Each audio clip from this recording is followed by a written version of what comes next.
It started like a game show. That's what made it worse. No warning, no threat, no negotiation. One moment, everyone was just living, shopping, cooking, driving, arguing about nothing. And then the skies went black. Every screen lit up at once. Phones, TVs, billboards, even the damn fridges with smart displays. One massive feed hijacked by something that wasn't from Earth. The video showed cities, ours, Tokyo, Johannesburg, Los Angeles, Moscow, silent, frozen, then a countdown from 10. Nobody understood what they were watching until it hit 0, and then they screamed. Buildings collapsed in sync like a coordinated demolition. Entire blocks were swallowed by white-hot beams from orbit. Mothers tried to shield children. Buses exploded in intersections. Highways split open like paper. And the feed didn't cut. It stayed on, every second. Not a second spared. Blood in 8K resolution. The screams echoed with surround sound. It wasn't war. It was a message. The aliens didn't even introduce themselves. Didn't bother explaining. They didn't care if we knew who they were. They wanted us to feel helpless, to watch it happen, to hear the crying. 7 million dead in under 9 minutes. And they broadcasted every second like a damn flex across our planet and across their empire. They thought we'd break. The moment it ended, the screens flickered to a single symbol. Unfamiliar. Sharp. Jagged. Like it was meant to cut your mind just looking at it. Then silence. No demands. No invasion. Just absence. Like we were too small to follow up on. They left us with our dead. That was their first mistake. The united governments fell into chaos. Presidents cried on live TV. World leaders offered surrender to a force that had already left. Some called it a religious reckoning. Others said we provoked them by broadcasting our tech into space for decades. The truth. No one knew and no one cared. But a few of us. We didn't cry. We didn't pray. We didn't try to explain it away. We just counted the dead. I was one of them. My wife and son were in Nairobi. That city took the first beam. I never even heard their last words. Just their final GPS ping before it went dark. I watched the recording of the explosion more times than I can admit. Slowed it down. Paused it. Zoomed in. I don't even know why. Maybe to make it real. Maybe to hold on to their last second on Earth. That's when the black files started circulating. Footage, logs, signal patterns. Stuff the governments tried to bury in the panic. But the net never forgets. And somewhere in the mess, one thing stood out. We got a ping. A reverse trace from the hijack signal. Not just a transmission. A location. They thought we couldn't track it. That we were too primitive to bounce it back. They were wrong. The coordinates pointed toward a system in the outer Perseus arm. Far, untouchable by old standards. But humans aren't just good at rage. We're good at building when we're pissed. In silence, behind the curtain of failing nations, a new alliance formed. Not political, not even military. It was something older, primal. We called it Project Vengeance. It wasn't born in a Pentagon. It was born in bunkers, labs, shipyards, carved into asteroids. The richest men in the world funded it. The smartest minds on Earth shaped it. Mercenaries, engineers, ex-soldiers, ex-cons, men who lost everything. They became its muscle. No flags, no diplomacy, just a singular goal. Erase the ones who erased us. I signed up before the ink was dry. There was no boot camp, just brutal survival trials. Half of us didn't make it past the first month. They weeded out anyone who still clung to peace or mercy. What they needed were weapons in human skin, people who didn't care what it cost, who weren't trying to come back. Our ship wasn't beautiful. It didn't need to be. It was a carrier-class battleship, powered by black hole compression tech we stole from alien ruins in the Arctic. Tech we didn't even fully understand. Just learned to point it the right way. We named it Ashbrer because we weren't coming to fight. We were coming to erase. Ashbrer didn't look like a ship. It looked like a grave, a floating tomb of fire and fury, forged from stolen alien tech and Earth's last desperation. Its outer hull was jagged, unfinished, scorched by constant retrofitting. No smooth lines, no elegance. It was ugly, deliberately. A predator that didn't care how it looked, only that it killed. And inside, we weren't a crew, we were a pack. No salutes, no ranks. Everyone aboard had bled somewhere. Everyone had a name written on the walls of the dead. Mine was Eric Brandt. I didn't expect to survive training. I didn't even care if I did, but something inside me wouldn't die. Something stubborn, feral. It kept whispering, "You don't stop until they burn." We didn't know who they were yet, but we had a name now. Not one we understood. The symbol from the broadcast translated crudely into syllables, Corey. Their empire spanned hundreds of systems according to what little recon drones brought back.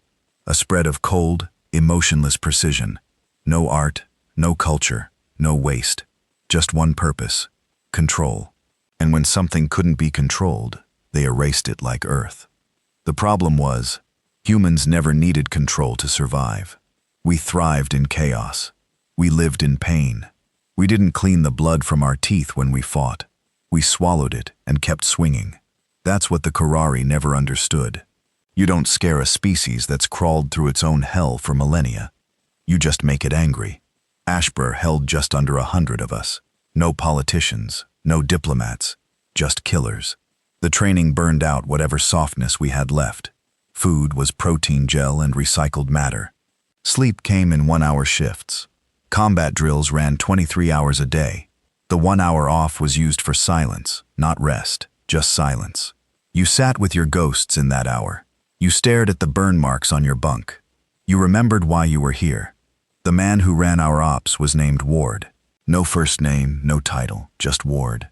He was in his 50s, looked older, lean frame, sunken eyes, metal spine. Rumor was he'd survived the Sydney blast by crawling out of a half-melted building with one arm and a broken leg, carrying 2 dead children over his shoulder. No one asked if they were his. He stood in front of us during mission briefings, like a preacher in a church of violence. "This isn't a raid," he told us once. "This isn't revenge. It's a message.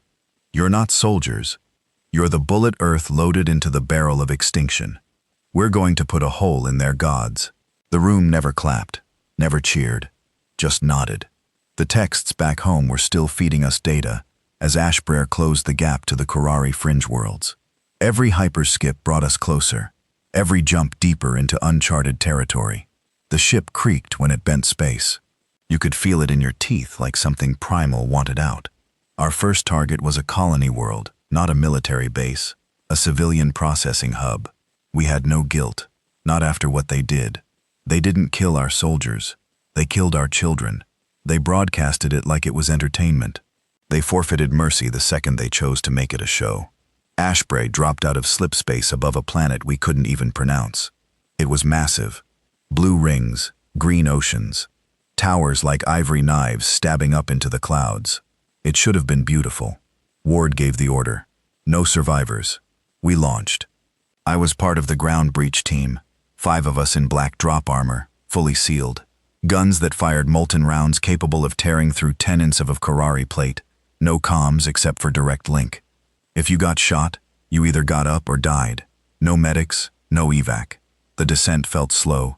My heart wasn't racing. It was waiting, cold, focused.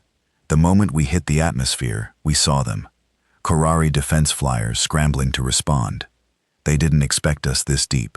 Their reaction time was delayed. That was enough. Ashbur's orbital cannons opened fire. Chunks of white-hot plasma lit up the sky like artificial suns.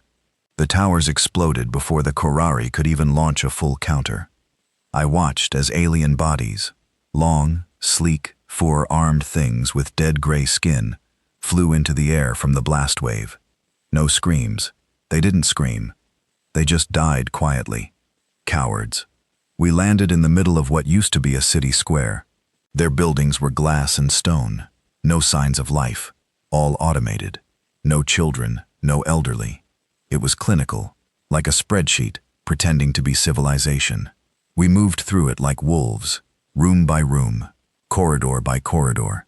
We found their data cores, ripped them out, downloaded everything.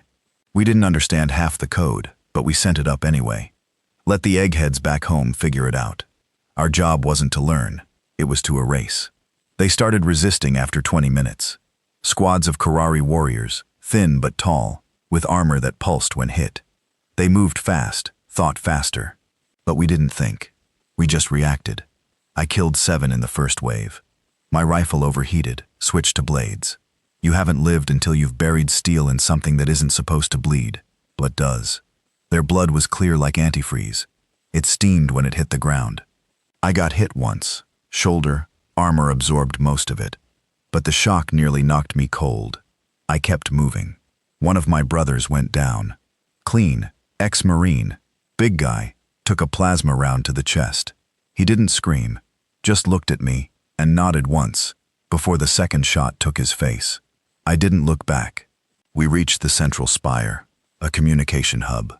Ward's voice came through the link. Detonated. Full charge. We didn't question. The core went up with a fire that split the ground open for miles. We left as the sky turned black with smoke. From orbit, Ashbrer dropped a kinetic rod. Nothing explosive, just pure mass at terminal velocity.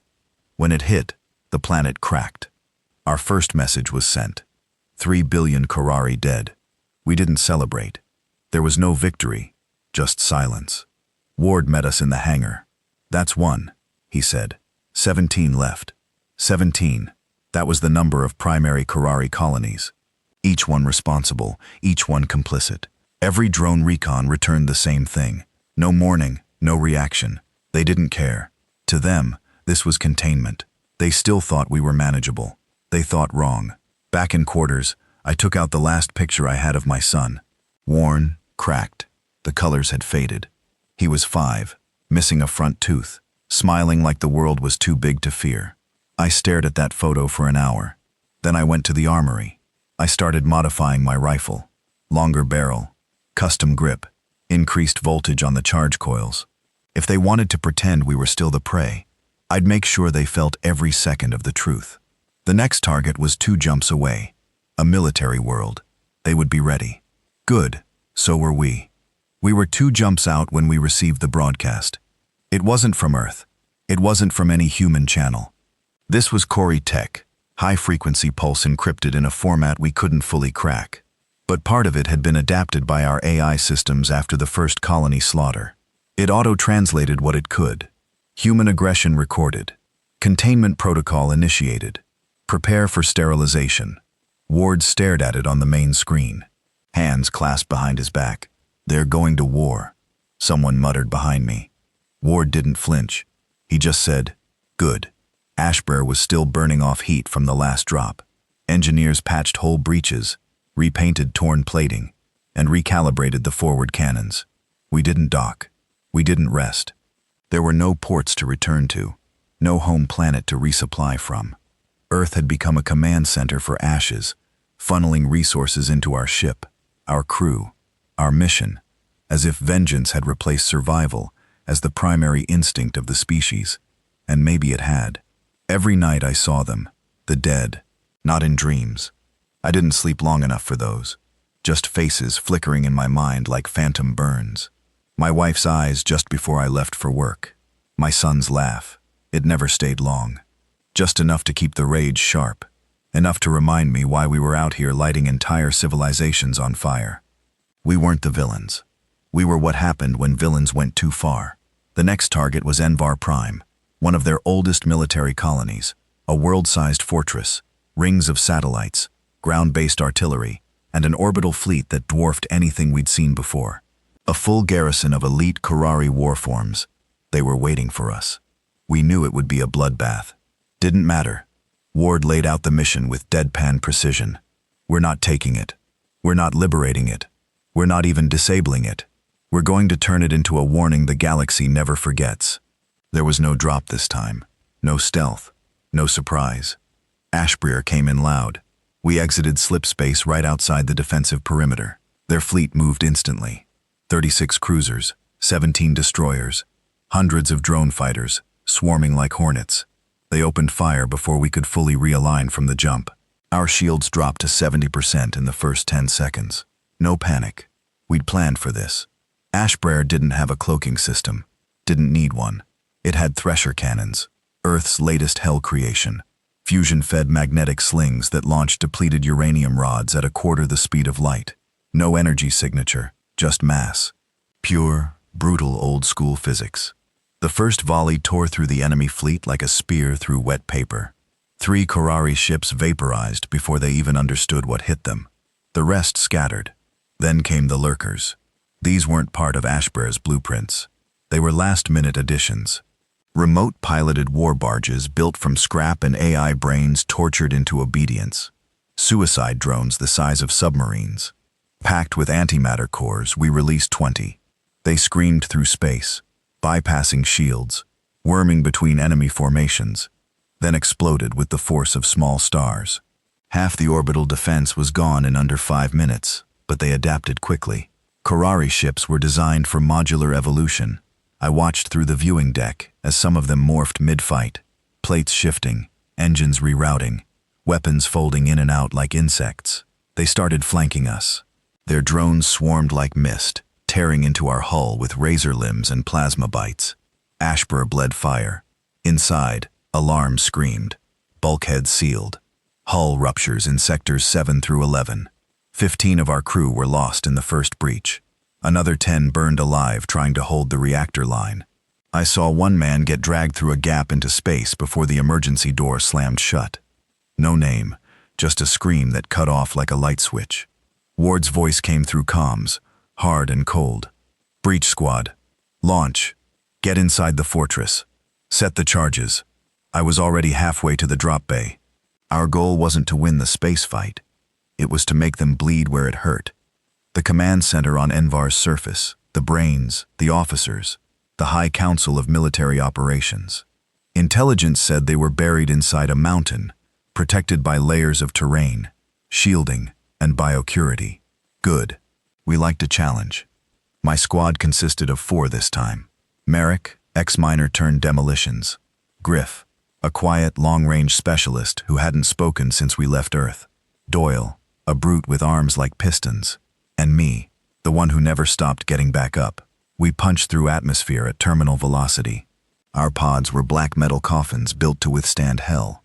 No guidance, no corrections. You either landed or splattered. We landed. Barely. I clawed my way out of the twisted wreck, lungs burning, suits screaming pressure warnings. The planet's gravity was heavier than Earth's. My limbs felt like concrete. The sky was a permanent eclipse, dark purple with electric clouds, and everything smelled sterile. Korate was everywhere. Drones swarmed overhead. Turrets lined the cliffs. Pulse scanners swept the terrain. We moved fast, low, silent predators. One by one, we reached the base of the mountain. Griff took out a patrol with clean headshot from 300 meters. Merrick laid charges along the outer gates. Doyle and I stormed the breach with suppressive fire. The enemy was fast, precise, but not creative, not savage. They calculated. We improvised. When we got inside, it was worse. The Cathari didn't decorate. Their walls were plain metal, smooth and sterile. Every hallway was a copy of the last. If not for our internal maps, we'd have been lost in seconds. We fought our way through 6 levels of defense, each one tighter than the last. Automated gun lines, pressure-sealed kill rooms, gas traps. Merrick died on the 4th level. Laser grid caught him mid-step. 1 second he was there, next, just pieces. I saw part of his skull hit the wall and slide down, still smoking. No time to mourn. We pushed forward. Doyle went down near the inner chamber, took 3 plasma rounds to the chest before he even realized we were ambushed. Griff dragged him behind a blast shield, but he was already gone. No final words, just a low grunt, then silence. By the time we reached the command center, it was just me and Griff. The door was massive, 10 feet thick, lined with living metal that pulsed like veins. No keypad, no handle, just a smooth blank surface. We planted the charge, Merrick's last set, enough to level a small city block. We backed up, triggered the countdown, 10 seconds. I remember thinking about my son again, his voice, the way he used to yell, "Dad," when I came home, like it was the best part of his day. The explosion shook the mountain. The door didn't just crack, it vaporized. Fire washed over us. I felt the suit buckle, the heat creep in. Pain bloomed in my side. But I didn't stop moving. Inside, we saw them. Corey officers. Not soldiers. Not fighters. Planners. Cowards. 7 of them huddled around a massive circular display. They turned slowly when we entered. No fear, just confusion. As if they couldn't believe we'd made it. I shot the first one in the face.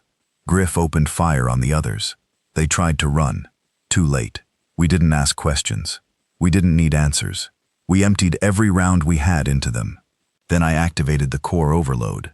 This base was their brain, the central node for fleet coordination, supply routes, and planetary defense.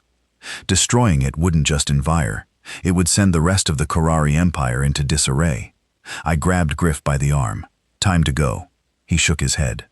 A plasma bolt had hit his hip. He wouldn't make it out. He handed me the last data core torn from the command table. "Get it home," he said. His first words in weeks. I nodded, then ran. The escape tunnel was collapsing behind me. Fire, shrapnel, sirens. I made it to the evac beacon, activated the emergency recall. Ashbur pulled me out with seconds to spare. From orbit, I watched Envar burn. A mountain-sized explosion cracked the crust. The sky lit up red.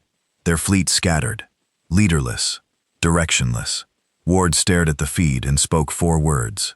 "Let the next one scream." It happened 3 days after Envar burned. We were still processing the data Griff died to deliver. Our engineers, scientists, and analysts back home tore through the alien files with desperate intensity. And what they found wasn't just strategy or coordinates. It was fear. Buried deep in their encrypted systems was a file, tagged in something close to emotion. Rare for Korthari records, a label we hadn't seen before. Category read Hostile Emergent, Us Humans. They had no word for vengeance in their language, no concept of irrational retaliation. Their empires were built on sterile efficiency. When another species resisted, they didn't escalate. They contained, neutralized, erased. But with us, their containment had failed. Earth hadn't broken. We'd gotten meaner than they'd imagined possible. They didn't understand revenge, but they understood danger, and they responded the only way they knew how, with overkill. The Korthari fleet jumped into Earth's orbit at 0420 UTC. We weren't there to see it. Ashbur was 2 systems away, mid-jump en route to another target. But we got the feed. Everyone did. Earth's orbital satellites went dark, then lit up again. Not with a broadcast from the Korari this time, but with Earth's new voice. To all surviving nations, this is unified command. Earth is under siege. Do not engage without directive. All defensive protocols are active. Operation Burnback is a go. We didn't panic. We smiled. They thought they were coming back to the same Earth they hit before. Civilians, skyscrapers, chaos. But that Earth died with the 7 million they burned. The new Earth was lean, hard, dug into the bones of its own planet like a creature ready to strike. They came expecting submission. What they got was fire. The first Korari assault wave didn't even make it through the atmosphere. Earth's planetary grid, an experimental defense mesh powered by kinetic satellite cannons, lit up like a war god waking from a long sleep. 3 enemy carriers disintegrated mid-entry. Another 7 were dragged into gravity wells and slammed into unmarked deserts, never to be found again. We watched it all from Ashbur. Some of us shouted, others just grinned. But me, I felt something else. Pride. Earth wasn't begging anymore. Earth was fighting back. But it wasn't over. The Korari landed troops. Millions of them. Not in the cities. They knew better. They aimed for critical infrastructure, military bunkers, power cores, and they landed hard. One of their primary strikes was aimed at Site Theta, an underground facility in Alaska, formerly NORAD. Now it housed Earth's AI core, the synthetic nerve center that ran all automated defenses and fleet logistics. If they took it, the whole planet would go dark. Ward didn't wait for command approval. He rerouted Ashbringer mid-jump, burned out 2 of our warp coils doing it, but we dropped out of slip space right above Alaska, barely avoiding slamming into the upper stratosphere. Ward's voice rang through the comms. They want Earth back. Let's show them what it costs. We dropped fast. No pods this time. Direct ground impact suits. Heavier, slower, but indestructible. My HUD came online mid-descent. 150,000 Korthari soldiers marked on the ground. Massive crawlers like steel spiders rolled across the snow. Plasma barges lit up the sky. I saw the crater where Site Theta used to be sealed. It was open now, burning, fractured, under siege. I hit the ground like a meteor. The snow didn't even exist by the time I got up. Just steam and blood. Korari troops flooded the ridge. They weren't like the ones we faced before. These were warriors, enhanced, armored, wired into a hive command net. They moved like one organism, no hesitation, no fear. I didn't care. My rifle barked. A dozen dropped. Behind me, dozens more of our breachers slammed into the ground. Ward's second in command, Kurtz, led a flank assault through the north corridor. Drones whirred above us. Missile pods shrieked down. The ground shook like the planet was trying to eject the invaders by force. And still, they kept coming. Inside the site, Theta breach, it was worse. The AI core had activated defensive protocols. Automated turrets screamed with red fire. Tesla walls lit the tunnels. But the Korari had adapted again. Small units of null-phase soldiers able to blink past physical matter were inside already. We had to clear it room by room. My team moved through the lower corridor, Doyle's old route. The same place we trained when Ashbrier first launched. Now it was blackened and covered in alien Issachor. We found the first control room swarmed. Half a dozen Korthari tore apart the wiring, looking for the neural link to disable our AI. I tore through them with my blades.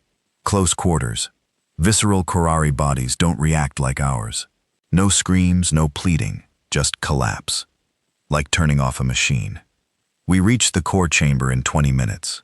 Too long. One of the null-phase bastards was already linked into the data port, flooding corrupted code into the system. The AI flickered. Lights stuttered. I raised my weapon, but Ward beat me to it. He'd come through the sidewall, coated in alien blood, limping, but alive. He fired once, a spike round straight through the Korari's elongated skull. The thing spasmed, then exploded. We purged the corruption, rebooted the core. Earth came back online. Within seconds, orbital support kicked in. Satellites fired precision strikes. Drones dropped nukes, targeted fast, ruthless. Korari formations broke. Some tried to flee. We didn't let them. Ashbrier hovered above the battlefield like death incarnate. Its cannons roared. The sky turned red again. By nightfall, they were gone. Every single one. Ashes in the snow.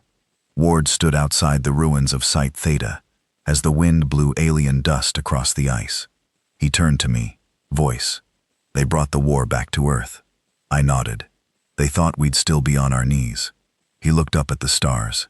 Now they know we're on our feet. I didn't respond. I didn't have to, because I knew what came next. We weren't just going to burn their colonies. We were going to hunt their homeworld. They called it Zalvir, the Koruri homeworld, the source, the seat of their empire, the origin of every fleet, every war form, every broadcast that turned Earth into a mass grave. According to the data Griff died for, Zalvir wasn't just another planet. It was their cradle and their crown. A world wrapped in fortress moons with deep-orbit kinetic cannons that could gut a supercarrier in seconds. Their AI cores were rooted into the planet's crust. Their leaders weren't elected, born, or chosen. They were grown, cloned, thought leaders, emotionless strategists who hadn't felt fear in thousands of years. That was about to change. Ward stood at the command bay of Ashbringer, his eyes red, voice low. We go to Zavir. No diplomacy, no warnings, no survivors. No one argued. We just buried another 20 of our own. Half the engineers who kept Ashbringer running were dead from the battle at Site Theta. Half the rest hadn't spoken since. I saw a comm in the mesh hall staring at a blood-stained badge for 3 hours without blinking. That's what the war did. It didn't always kill the body, just whatever was left behind. I wasn't spared from it either. Every night I saw Merrick explode again. Doyle's body slumped under alien fire. Griff handing me that Dacor, bleeding out with a whisper. My wife's face. My son's laughter. But I welcomed the pain. Pain meant I was still human. Pain meant I had something left to destroy. We spent 2 weeks prepping Ashbringer for the final assault. She'd been patched so many times, she barely resembled the original model. Reinforced bow, new reactor core, modified rail cannons capable of firing asteroids harvested from the Kuiper Belt at half-life speed. Each one carried a name engraved in steel. Names of the lost. Mine was carved into the biggest one, Lucas Brandt, my son. 2 jumps to reach the edge of the Karari's central system. 1 more to breach their homeworld's outer defense ring. The AI on board told us we had a 7% survival rate. None of us flinched. We weren't here to survive. We were here to finish it. The first jump was smooth. No interference, no patrols, just empty space between dead systems we'd already glassed. The second jump, less kind. We exited slip space in the middle of a collapsed trade route. Debris fields miles wide. Karari cargo vessels half vaporized. Some from us, some maybe from internal conflict. Their empire was fraying at the edges. We stopped for 1 hour to harvest what we could. Inside the remains of a battleship, I found a Karari corpse slumped in its chair, its face frozen in what I could only describe as confusion, like it died without understanding how. That gave me a twisted kind of satisfaction. They'd killed billions. They thought themselves gods. But gods don't die with blank stares and holes in their skulls. Our third jump brought us into hell. The instant we exited, Ashbraer was hit by 5 separate rail bursts. Shields buckled. 3 decks vented atmosphere. Dozens dead in the first minute. But the bridge held. Ward didn't scream, didn't panic. He just pointed at the star map and said, "Straight through. All weapons hot." Zalvier hung in the center of the system like a black pearl. No clouds, no ocean, just stone, metal, and light. From orbit, it looked like a wasp hive. Towers, domes, tens of thousands of defense turrets spinning like eyes. Rings of stations orbiting at intervals, each with weapons we couldn't even identify. Moons split open to reveal carriers the size of cities. We didn't slow down. Ashbringer roared. Our forward cannons fired everything. Kinetic rods screamed into space, breaking through their outer fleet. We launched lurkers, 50 of them this time, suicide crafts that blitzed past shields and detonated inside their own hangars. The Karari tried to counter. Their defense AI activated, but Ashbrier had evolved too. We'd uploaded a virus into their network weeks ago, one of Griff's last gifts. It was designed not to crash their systems, but to delay, just enough. Seconds maybe, but in war, seconds win battles. Our boarding squads launched. My team went with the first wave. This was it. No fallback, no second chances. We were on course to breach Xavier's surface and take the war to the source. We hit atmosphere like meteors. Their world was colder than expected. Dead wind, no sky, just a constant burn of artificial light from towers that stretched into orbit. No trees, no grass, no wildlife, just engineered perfection. And now boots on the ground. Karari warforms met us immediately. Massive ones, 10-ton tall with armor so thick our rounds bounced off unless you hit the gaps. They didn't talk, didn't scream, just charged. One of them crushed a soldier next to me with a single blow. I watched his spine snap backward. I put a blade through its eye. We kept moving. Ashbringer stayed above, absorbing fire from every direction. She was bleeding, smoke trailing from her midsection, engines damaged, but still firing. A lion surrounded by hyenas. Ward's voice rang in my ear. "Main target is Central Mine Spire. Cut it down. Everything else dies with it." Easier said than done. The spire was over 5 kilometers tall, heavily shielded, protected by 30 layers of defense. And worse, they were adapting again. We watched in horror as wounded Karari began fusing with nearby tech, literally merging with machines. Their flesh became wires. Their limbs turned into weapons. They stopped acting like individuals and started forming hives, collective bodies, moving as one. Griff would have called it fascinating. I called it disgusting. We didn't stop. We used thermite charges to cut through sealed doors, plasma cutters to melt defenses. I lost 2 more from my squad before we even reached the inner city. One was torn in half. The other got swarmed by nano-drones and dissolved before we could pull her out. By the time we reached the spire, I was limping. My left shoulder was numb. Blood leaked into my suit. Didn't matter. I wasn't leaving. The door to the spire was sealed with some kind of living code, a wall of energy that scanned you as you approached. It rejected us instantly. Ward himself appeared moments later, flanked by heavy gunners and a portable nuke the size of a coffin.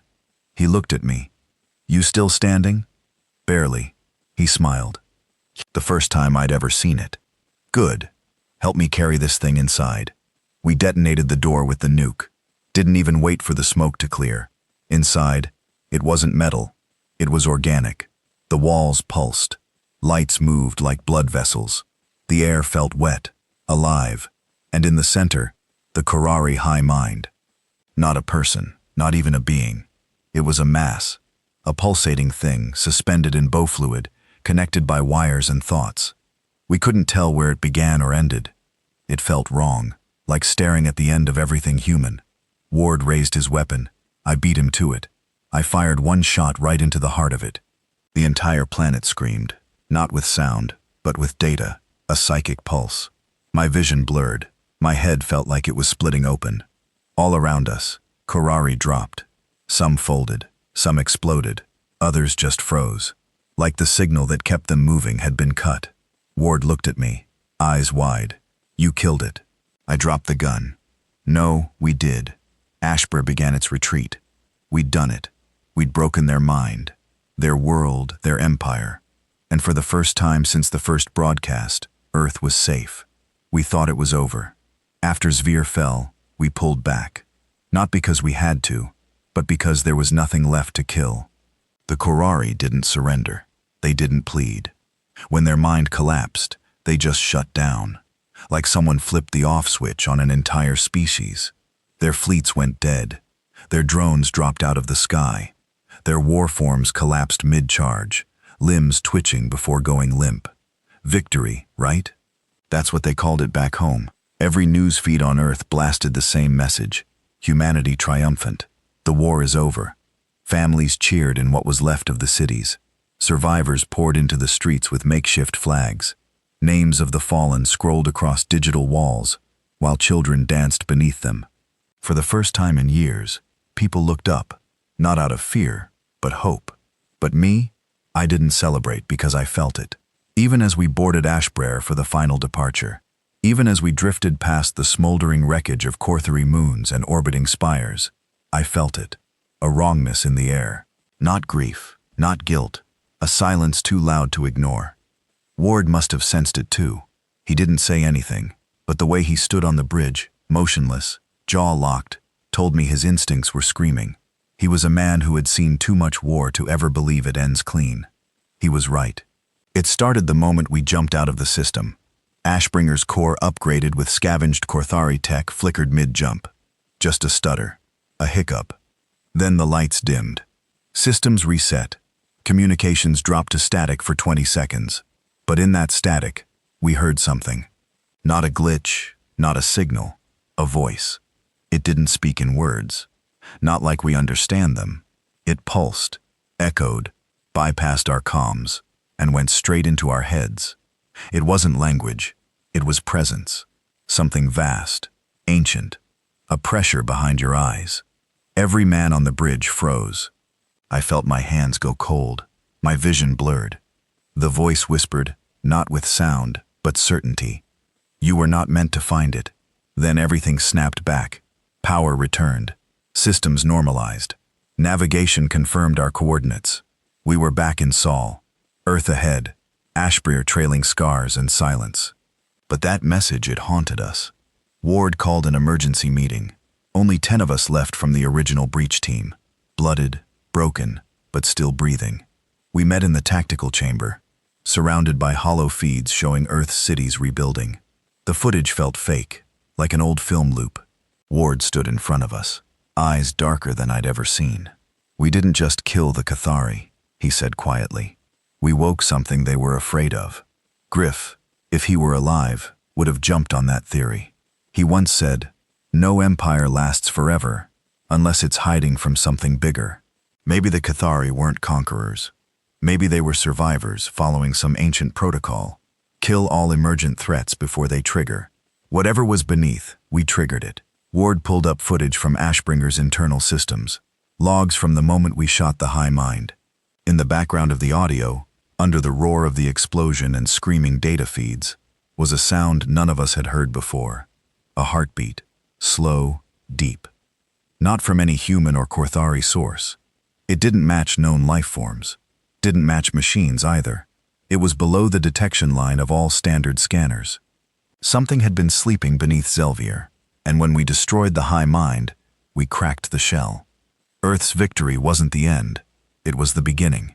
We stayed in orbit for another 48 hours, silent, watching Earth signals, monitoring deep space. At first, everything seemed fine until the stars started vanishing. At 0200 hours, Sector Command on Earth sent out a Level 9 distress call. Astronomical event. Unidentified occlusion patterns detected in outer rim systems. Translation. Stars. Entire constellations were disappearing from the sky. At first, they blamed equipment, then software, then space debris. But we knew better. Ward ordered Ashbrer back into deep space. "We're not done," he said. "Not until we know what the hell we let out." I volunteered first. I couldn't go back to Earth. There was no home waiting for me. My family was still Ash, on a long-forgotten timestamp. I had no place in the celebrations. I only belonged in the fire. The crew was smaller now, maybe 40 of us. Half engineers, the rest warriors. All of us volunteers. No orders from Earth, no backup, just a broken ship, and the knowledge that something ancient now knew we existed.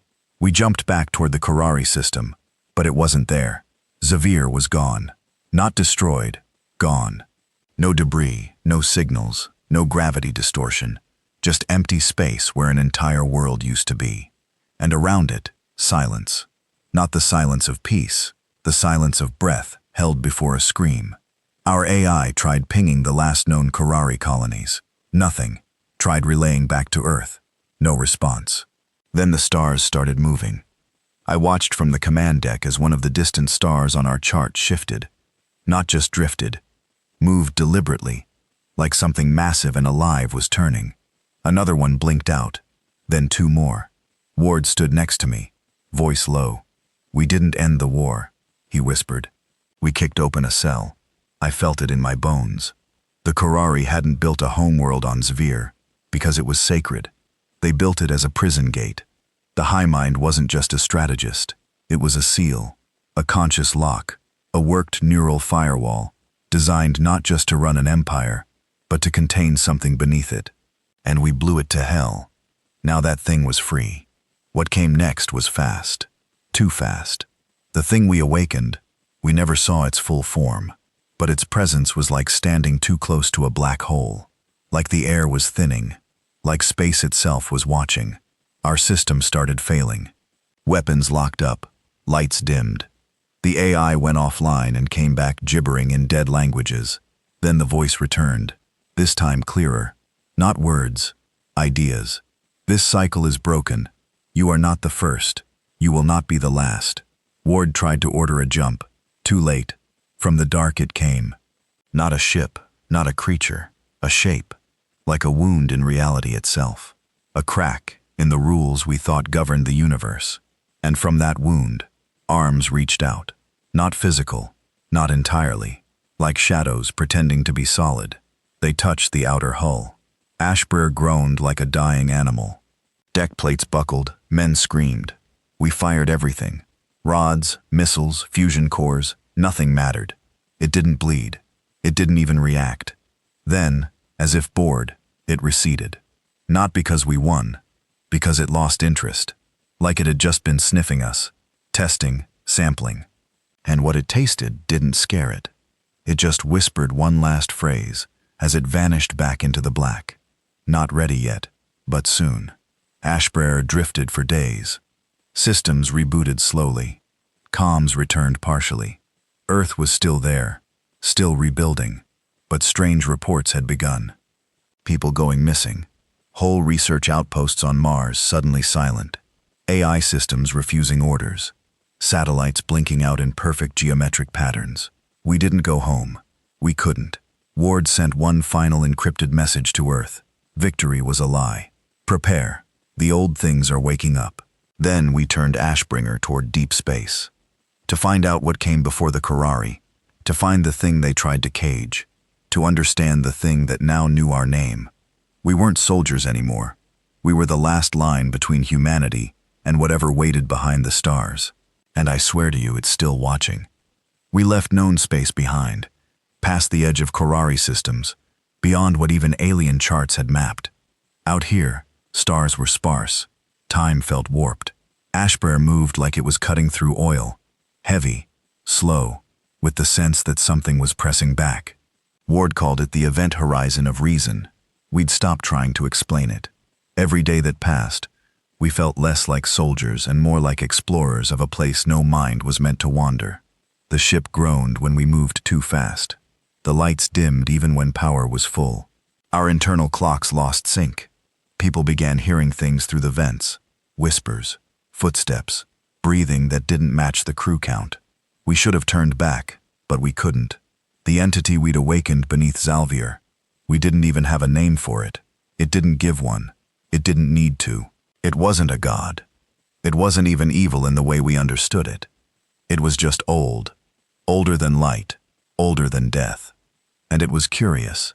It had let us live, which meant it wanted something, and Ashbringer was going to find out what. We followed the signal trace embedded in its last psychic pulse. Our tech couldn't track it, but the AI, what was left of it, had adapted. It had started dreaming, and in those dreams, it saw coordinates. Not ones that made sense in any star chart, but organic gravitational pulses, the language of black holes, of neutron stars, of ancient objects speaking in silence. We followed it into a void pocket.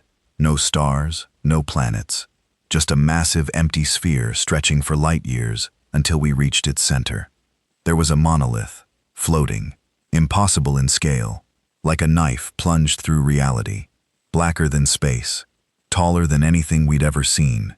No lights, no markings, no obvious function. But the moment we approached, it woke. Ashbringer systems died instantly. Total blackout. Then came the voice. Not in our ears, not in the comms. Inside our minds. You were not first, but you may be last. We fell unconscious. All of us. 1 second, I was standing on the bridge, weapon in hand. The next, I was somewhere else. It wasn't a dream. It wasn't a vision. It was a memory. I stood on a battlefield that wasn't Earth. Red skies, towers split down the middle, corpses that weren't human, or Karari, creatures 10 stories tall, all bone and steel, lying broken under bloodless moons. Ships the size of continents shattered in orbit. The air stank of burnt ozone and rotting intelligence. And in the center, the entity. It wasn't a shape. It wasn't even form. It was absence. A wound in space. The same one we'd glimpsed after killing the high mind. Except this was billions of years ago. It wasn't fighting. It was feeding. Feeding on thought, on memory, on identity. The species that tried to stop it had power far beyond ours. Weapons that bent time, shields that could deflect suns. Civilizations with trillions of minds linked together. None of it mattered. They'd built the monolith to stop it. A cage of logic, a prison made of collective belief. That if enough minds agreed it could not pass, it would stay locked forever. And for a time it worked. But empires fall and belief decays. I woke up gasping, soaked in sweat, blood trickling from my nose. Ashbringer was still dark around me. The rest of the crew writhed in their own hallucinations. Dreams, nightmares, memories that weren't ours. The monolith had shown us what came before, and it wanted to know if we were worthy to come after. Ward came to a few minutes later, eyes bloodshot, skin pale. He said one sentence before collapsing again. We're the fail-safe. I didn't understand it then, but I would, because that's when the test began. The monolith sent down a signal, not a weapon, a challenge, a trial in 3 parts, physical, mental, and existential. Not tests of strength, not even survival, tests of will. The first came without warning. The crew turned on each other, not manipulated, not mind-controlled, just poisoned with doubt. One by one, men who'd bled beside me for years started to question. Their memories were twisted. Voices whispered doubts. You didn't lose your family. You killed them.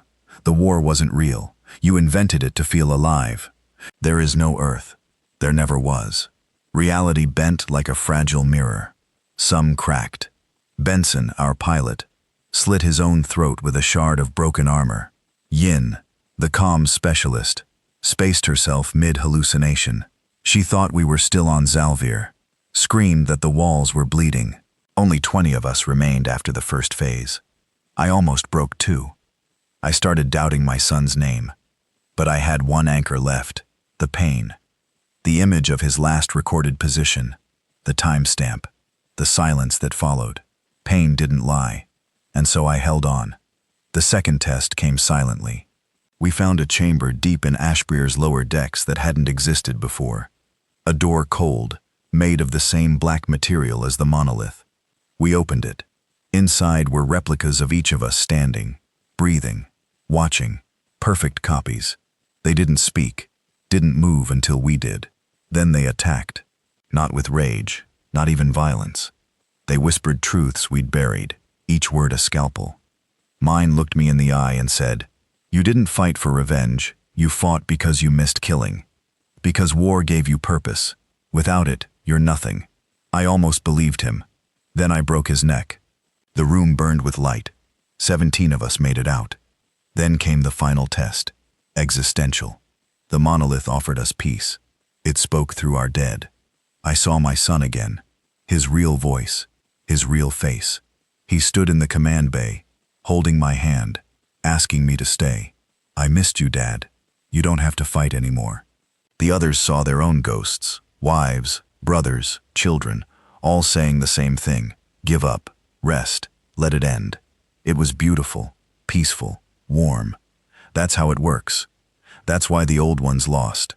Because in the end, when offered eternal peace, they chose sleep over war. But we didn't. We are human. We scream in the dark. We fight with broken bones.